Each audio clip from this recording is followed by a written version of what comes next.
Guys, nous allons dans cette vidéo revenir sur le match d'Arsenal parce qu'il y a des détails qui m'ont échappé dans ce match-là, sur le coup. Parce qu'il faut savoir une chose, ma vidéo c'était une réaction à chaud, c'est-à-dire c'était juste le match venait juste de se terminer et j'avais fait direct la vidéo. Mais là, avec un peu de recul, il me semble que j'ai oublié certains détails qui est important de souligner dans cette vidéo. Et dans cette vidéo aussi, nous allons parler des news qui sont apparues jusqu'à maintenant. Sur ce, abonnez-vous, un petit like, un petit commentaire, ça fait toujours plaisir. Bon visionnage à vous.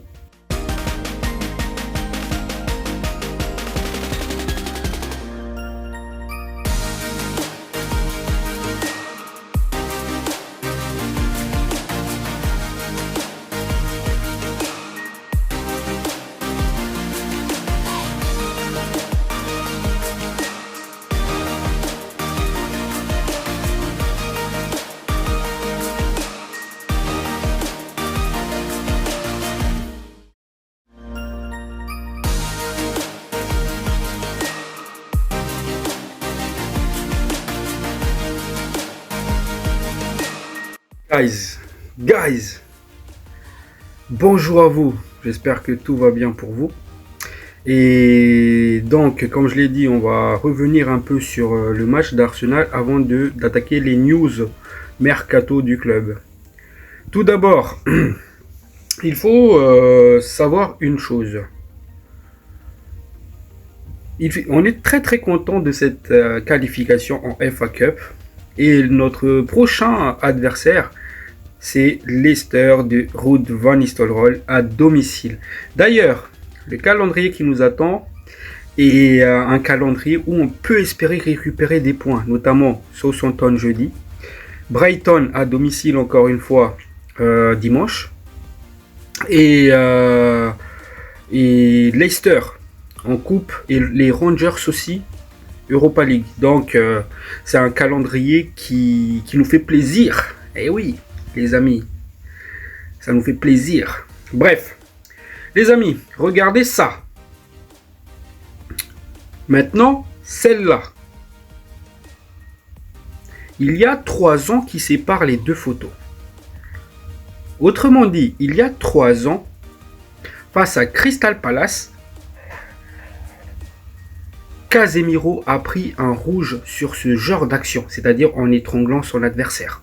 Vous vous rappelez à l'arrivée de Casemiro? Vous vous rappelez? Quand on parle d'injustice dans le match face à Arsenal, ce genre d'action nous le prouve. Kai Havertz, il l'a étranglé, ougarté, et il s'en sort même pas avec un jaune. Ce n'était pas du 10 contre 11 qu'on avait hier soir. C'était du 12 contre 10. Parce que l'arbitre était du côté de Arsenal. Là déjà, vous voyez là, ça mérite un rouge. Parce que Casemiro sur le même action face à Crystal Palace, il a pris son rouge. Donc là, 1. Le deuxième, l'action de Fernandez, où je sais plus qui le faisait la passe en retrait, c'était Mazraoui il me semble. Et que Gabriel Jesus qui fait la faute par derrière, qui empêche Fernandez d'armer le tir. Alors que s'il n'a pas fait ça, il y avait de fortes chances que ça rentre dedans. Hein. On connaît les qualités de Fernandez. De 2. Le 3. Penalty. Le penalty. Je ne sais pas où est-ce qu'il a vu les fautes.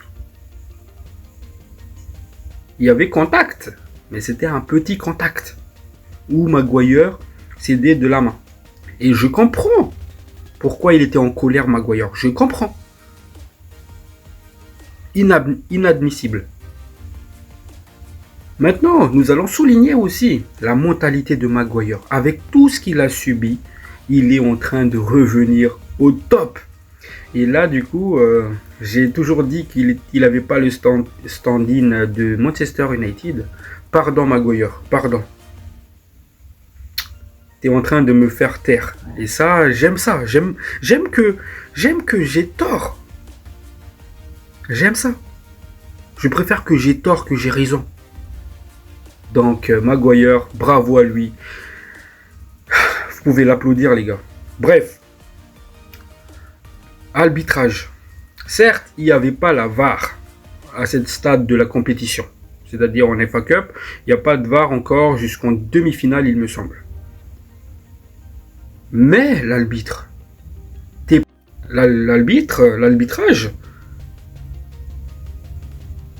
t'es passé à côté de plusieurs actions quand même.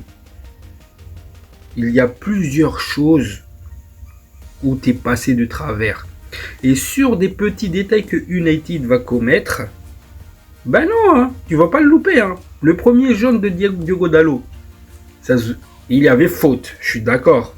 Mais il n'avait pas l'intention de faire mal. C'est juste que, je ne sais pas si vous avez vu la vidéo, c'est juste que la jambe de Diogo Dalot est un peu freinée dans la pelouse et ça se voyait qu'il a essayé de se retenir. Donc, avec toutes les erreurs que tu as fait, parce que si on suit cette logique-là, l'action que Gabriel Jesus a empêché, là, ça mérite aussi un jaune. Voilà. Voilà, l'arbitrage. Ça joue contre nous maintenant, depuis 3 ans maintenant. Ça fait beaucoup, ça fait beaucoup. Voilà. Et aussi, je tenais aussi à souligner la très très bonne entrée de Zirkzee. Hein. C'était la rédemption hier soir. Comme je l'ai dit dans ma vidéo, je commence à le kiffer Zirkzee. Je me demande même si c'est pas lui qui doit passer devant Haaland maintenant.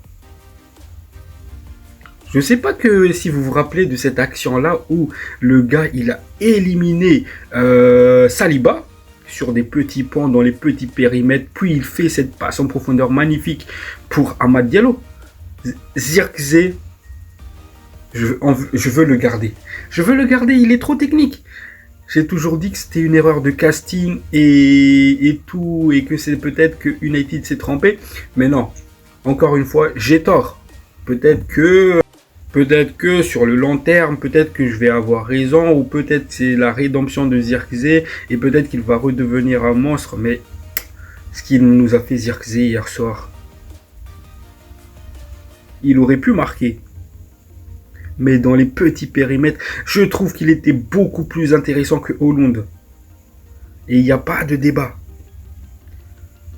Garnacho, maintenant on va revenir sur le cas de Garnacho. Face à Liverpool, passeur décisif. Vous vous rappelez? Face à Arsenal, passeur décisif. Le gamin, il a évolué. Et je suis pas d'accord de le vendre. Parce que là, justement, on va revenir sur le mercato. Il y a le Napoli. J'en ai déjà parlé, hein. Mais il y a le Napoli, cette fois-ci, qui a tâté le terrain pour avoir Garnacho. C'est-à-dire savoir à quel prix. Et selon les sources, là c'est Fabrizio Romano qui le dit, United veut une offre entre 60 et 65 millions de livres comme une offre de départ. C'est-à-dire en fait, s'ils veulent négocier pour avoir Garnacho, United veut déjà que Napoli propose en offre de départ, c'est-à-dire première offre, 60 voire 65 millions de livres pour que la négociation se poursuive. Donc, ça me fait...